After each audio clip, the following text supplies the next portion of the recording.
Back when I was 10, life seemed a whole lot simpler. We lived in a small rented house on the edge of town, but to Mom and Dad, it was more than that. It was a stepping stone to something bigger, something permanent. They had dreams, dreams of me going off to college, wearing a white coat or strutting around a courtroom.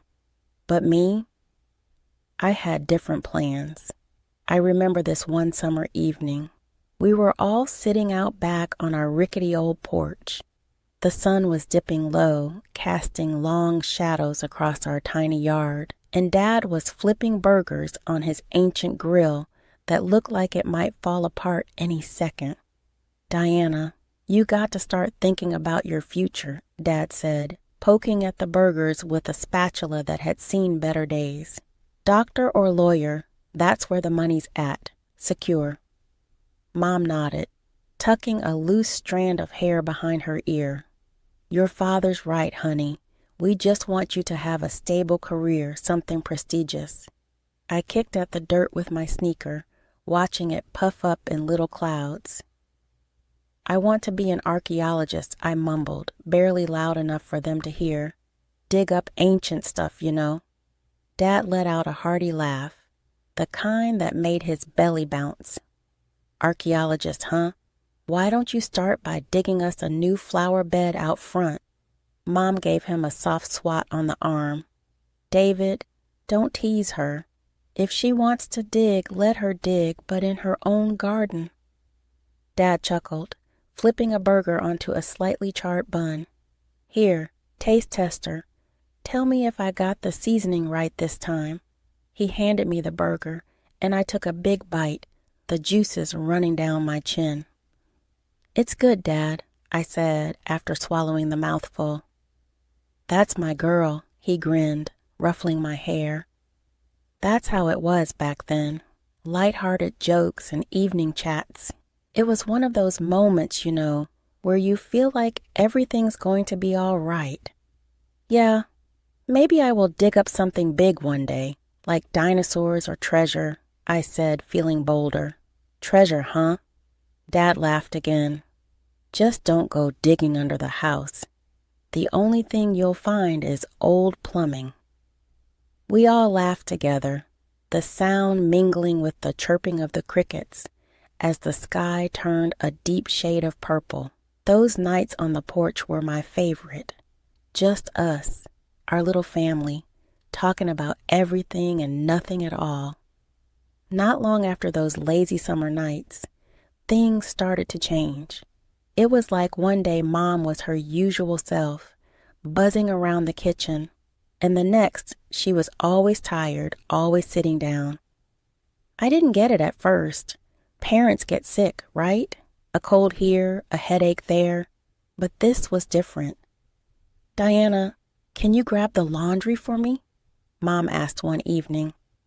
Her voice was weak, and she was paler than I'd ever seen her. "Sure, Mom," I said, hauling the basket up from the basement.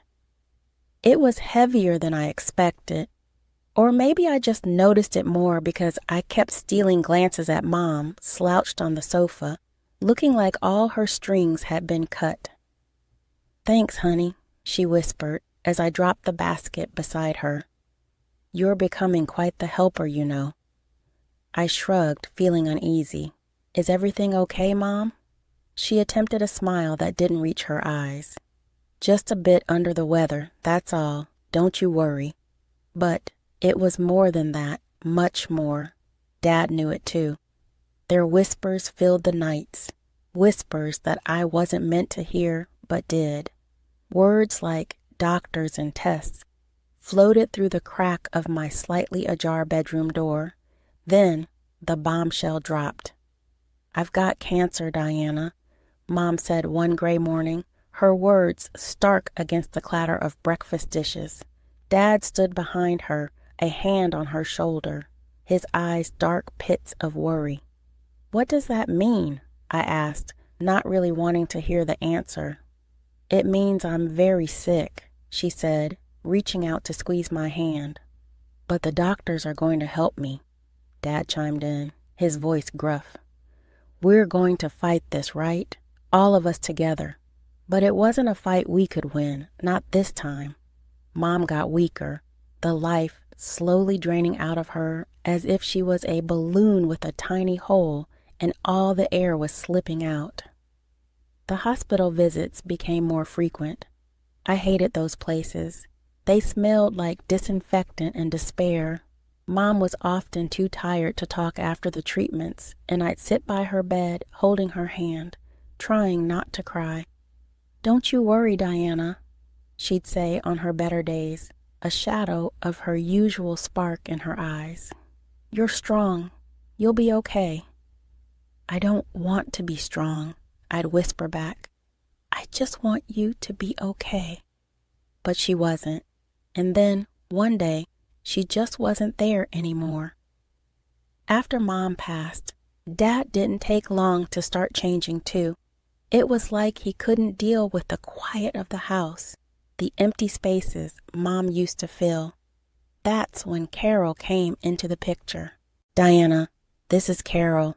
Dad introduced her one evening a few months after Mom's funeral. Carol was all bright lipstick and too loud laughter. "Hi, Diana," Carol said, bending down to my level, which just annoyed me. "I've heard so much about you." Dad was watching, expecting me to say something. "Nice to meet you," I mumbled, but it wasn't really. Nothing about it was nice. Carol moved in not long after that. Her stuff invaded our house like weeds, spreading and taking over spaces that used to be filled with Mom's things. I hated it. I hated how Dad laughed with her, how he seemed to forget the shadows that had clung to him. Life with Carol kicked off with small annoyances, the kind you might brush off at first, but soon enough they pile up, weighing you down. I noticed her subtle digs right after the wedding. It was like a switch had flipped. One morning, as I was getting ready for school, I couldn't find my favorite blue sweater. I rummaged through my drawers, throwing clothes left and right. Frustrated, I stormed into the kitchen where Carol was sipping her coffee, looking too pleased with herself. "Have you seen my sweater? The blue one?" I asked, trying to keep my voice steady. Carol looked up, her eyes narrow. "Oh, that old thing? I might have tossed it. It was getting too shabby, don't you think?" I stared at her, my fists clenching at my sides. It was my favorite. Mom gave it to me. She shrugged, turning back to her magazine.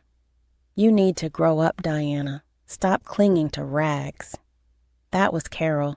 She'd throw away bits of my life as if they were crumbs on a table, and I was supposed to just clean up and move on. During meals, I began to notice that my food tasted weird. My soup was always too salty, and my vegetables soggy. One evening, I finally spit it out right there at the dinner table. "Dad, this tastes awful," I exclaimed, pushing my plate away. Carol's eyes flashed with something dark, but Dad was oblivious. He glanced from me to Carol, then back to me. "Now, Diana, Carol's been on her feet cooking all day. Apologize. That's rude." I looked down at my plate, biting my tongue to stop the tears. "Sorry," I muttered, not really sorry at all. Then there were my clothes. Carol took me shopping one weekend, and every single item she chose was a disaster. Everything was too big, the colors drab. "These will last longer as you grow," she said, pushing a pile of oversized shirts and pants into my arms at the checkout. I tried on one of the outfits for the first day back at school. I looked ridiculous, sleeves hanging past my hands, pants baggy and tripping me up. The kids at school didn't let it slide. "Hey, Scarecrow, Halloween's over," they jeered as I walked by, my cheeks burning with shame. I came home that day, threw the clothes on the floor, and yelled, "I can't wear this stuff to school anymore." Carol, always lurking around like she had nothing better to do, called back from the living room, "You'll wear what we buy, and that's that. You should be grateful." One night, I tried again to talk to Dad. I caught him in the garage, tinkering with some old radio he'd found at a yard sale. "Dad, can we talk?" I ventured, watching his hands move over the wires. He didn't look up. "Sure, kiddo. What's up?" "It's Carol. She's not nice to me when you're not around." There, I'd said it. My heart was racing, waiting for him to see the truth. Dad stopped what he was doing, finally looking up. But the expression on his face wasn't what I hoped for. His brows furrowed and his voice was stern. "Diana, Carol's trying her best. You need to give her a chance. Stop making things up." "Making things up?" My own father didn't believe me. "But Dad, no buts. I don't want to hear this nonsense again."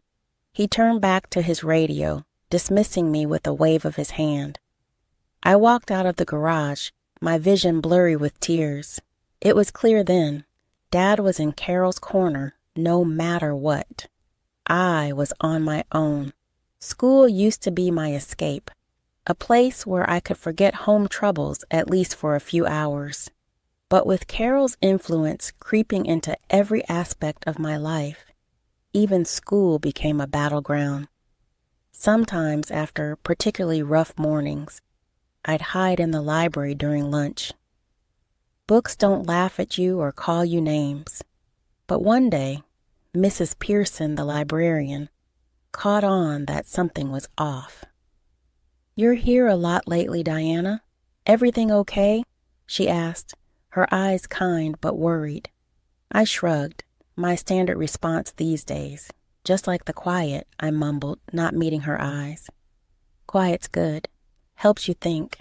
But friends are good too," she replied, leaving me with a gentle smile and a feeling that maybe someone actually saw me. Then there was Grandma June. Visiting her was like breathing fresh air after being stuck in a stuffy room. She'd always greet me with a big hug and the smell of something delicious baking.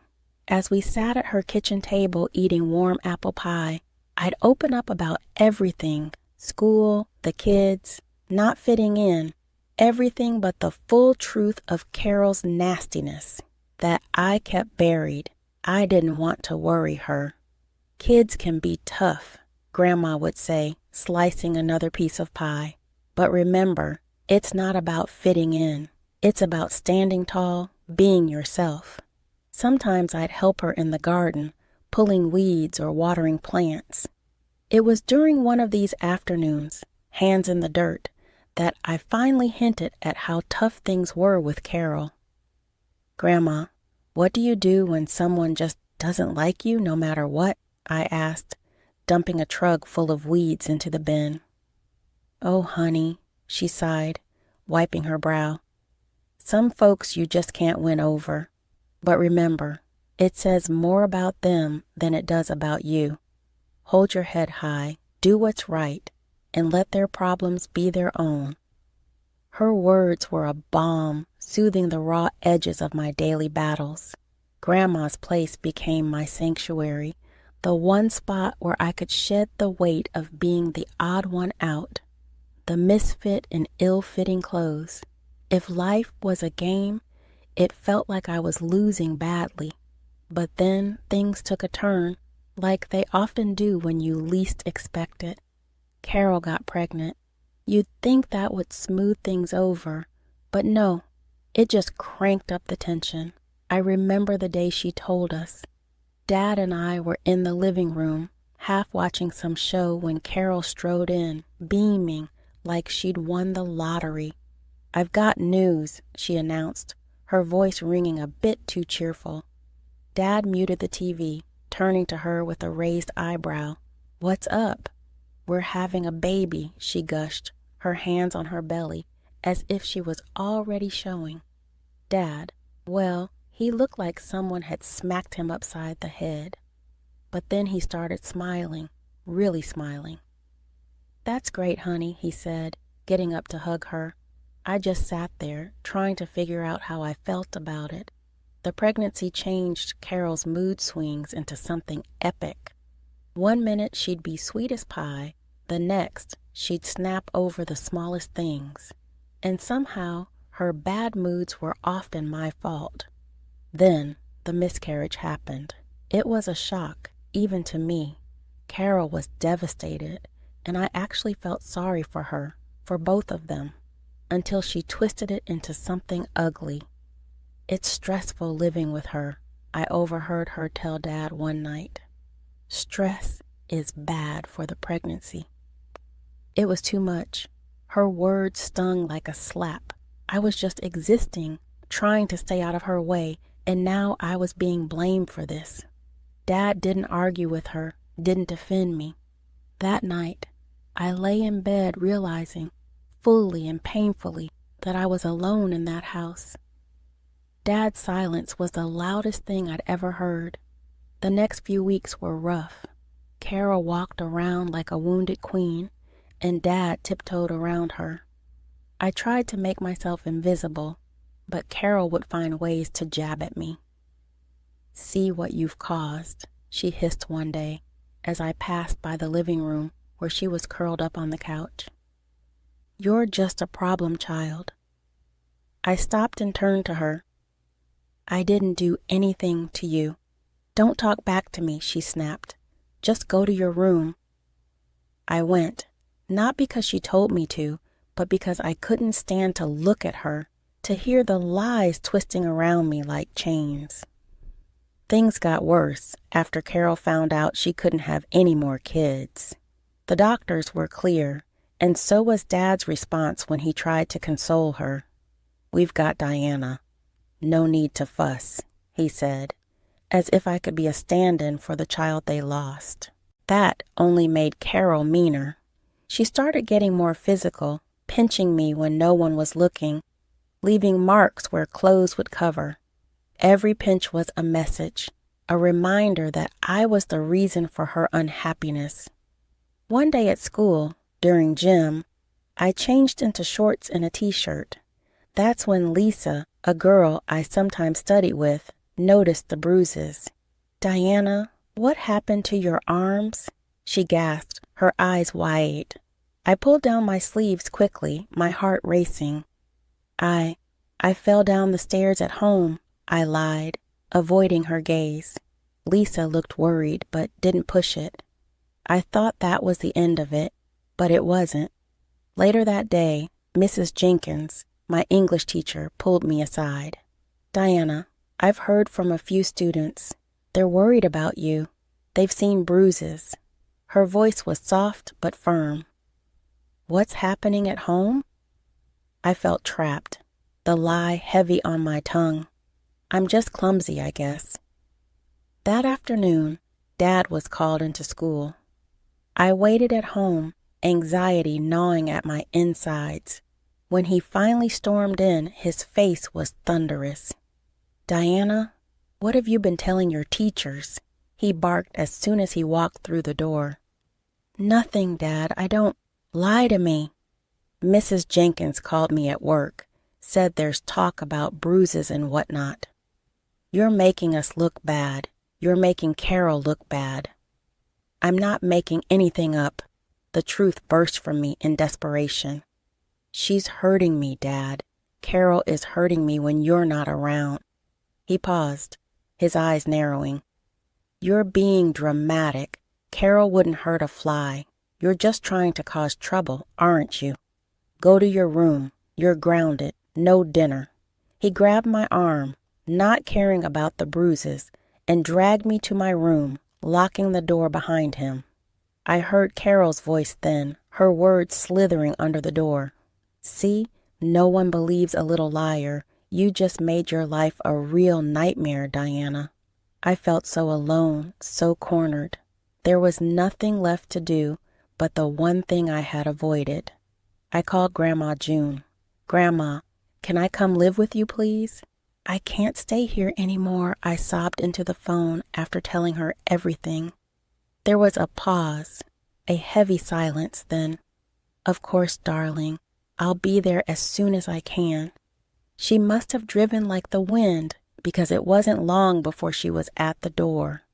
Dad tried to stop her at first. saying he could handle his own family, but Grandma was fierce. "If you don't let her go, I'll take this to the police. I'll sue you and your wife for everything you've done to her," she threatened, her voice steely. Dad looked between Carol and me, his face a mix of anger and defeat. Finally, he stepped aside. "Fine, take her then." Carol's only response was a satisfied smirk, as if she'd won some twisted game. At Grandma's, my room was waiting, a sanctuary painted in soft blues and filled with sunlight. "You're going to be okay, Diana," Grandma said, standing in the doorway with a smile that reached her eyes. I believed her. For the first time in a long time, I believed that things could be okay. That night, I slept without fear, without dreading what the next day might bring. I was free, and I was home. Living with Grandma June was like being reborn into a world where I could actually breathe. We fixed up the house together, baked cookies, and laughed a lot. She let me invite friends over, something Carol never did, and suddenly I had a normal life. We traveled too. Grandma loved hitting the road, said it was good for the soul. She even bought me a professional camera to capture everything we saw. Photography quickly became more than a hobby. It was my way of seeing the world, capturing moments that felt too big for words. Years slipped by, happy and full, a stark contrast to the life I'd left behind. Dad never called, never sent birthday wishes. It was as if I'd vanished from his life, which was fine by me. I had Grandma, and that was enough. But then Grandma got sick, her heart giving out after a lifetime of giving everything to everyone else. When she passed, it felt like losing my anchor. I organized the funeral with her close friend, Mrs. Avery, who knew just how much Grandma had meant to me. The funeral was a blur of faces and condolences, a soft murmur of sadness that matched the gray sky overhead. But then Dad and Carol showed up, their faces strangely bright, almost eager. It sickened me. As people started leaving, Dad and Carol lingered, and we ended up at Grandma's house. That's when Carol, ever the viper, told me to pack up my things. "This house now belongs to your father," she sneered, eyeing the place like it was a cash register ready to pop open. Dad was inspecting the walls, the cabinets, nodding along like he was already planning renovations. "Yeah, Diana, pack your things and get out of here." I couldn't help but laugh. They both frowned. "What's so funny?" Dad asked, his tone sharp. "Grandma knew you might pull something like this," I said, pulling out the will from my bag. "She left everything to me. The house, the money, everything. It's all in my name." The color drained from their faces. It was the most satisfying thing I'd seen in years. Dad recovered first, a greedy glint in his eye. "Well then, as your father, I'll just have to manage that inheritance for you." Carol was nodding, almost drooling with anticipation. Think of what I could do with that money. A new car, some work done to keep me looking young. I cut them off with another laugh, louder this time. "Manage my inheritance? Dad, you're so out of the loop you didn't even realize I turned 18 last month. I'm my own guardian now. Legally, I control everything." Their jaws dropped. It was comic, really. They tried to argue, to beg, but I was done. I'd had years of their neglect and cruelty, years to build up the strength Grandma had nurtured in me. "Out, now," I said, my voice firm, echoing through the empty halls of a house that had never felt more like a fortress. They left, Carol spitting insults over her shoulder. Dad's shoulders slumped in defeat. The door slammed shut, and the sound was like the closing of a long, painful chapter of my life. 10 years had woven themselves into the fabric of my life seamlessly. I was 28 now, living the kind of life Grandma June would have been proud of. I worked as a lawyer at one of the city's most prestigious firms, a dream my mother had harbored for me. My days were filled with briefs, courtrooms, and justice. My life was full, fulfilling, and most importantly, it was mine. One evening, as I was wrapping up a particularly challenging case file, my phone rang. The number was unfamiliar, and hesitating only for a moment, I answered. Diana. The voice was unmistakably Dad's, strained and rough, as if each word was a struggle. I need your help. The voice from my past, not heard for a decade, dropped like a stone in my stomach. Look, we're in a bit of a situation here. Carol and I, we've hit a rough patch financially. We need some help, some money to get out of debt. It's urgent. I paused, taking a moment to process the nerve, the audacity. Memories, dark and dusty, filtered back through the recesses of my mind. You must be joking, I said finally, my voice cold and even. After everything, you call me for money? In the background, I could hear Carol's voice, shrill and panicky. Tell her she owes us after everything we've done for her. I couldn't help but laugh, short and humorless. Owe you for what, exactly? For throwing me out? For siding with Carol over your own daughter? There was a pause on the line, a crackle of tension. Then Carol was back, her voice cutting through. You'll regret this. We'll take you to court. We'll get our alimony. That only made me laugh again, harder this time. Carol, I'm a lawyer, remember? You have no grounds for alimony, and frankly, you have no idea who you're dealing with. You renounced any claim to me when Grandma became my guardian. Legally, you're nothing to me. Dad tried again, desperation seeping through. Diana, please. But I was done. No, you made your choice years ago. Live with it. Goodbye, Dad. I hung up, my heart pounding, but my decision was clear. I blocked the number immediately, leaning back in my chair, letting out a long, slow breath. They had chosen their path, and I had chosen mine. As I turned back to my desk, my eyes caught the framed photo of Grandma and me, taken on one of our many trips, a reminder of where I came from and the strength I carried. I smiled, a real, genuine smile, because I knew no matter what came my way, I was ready.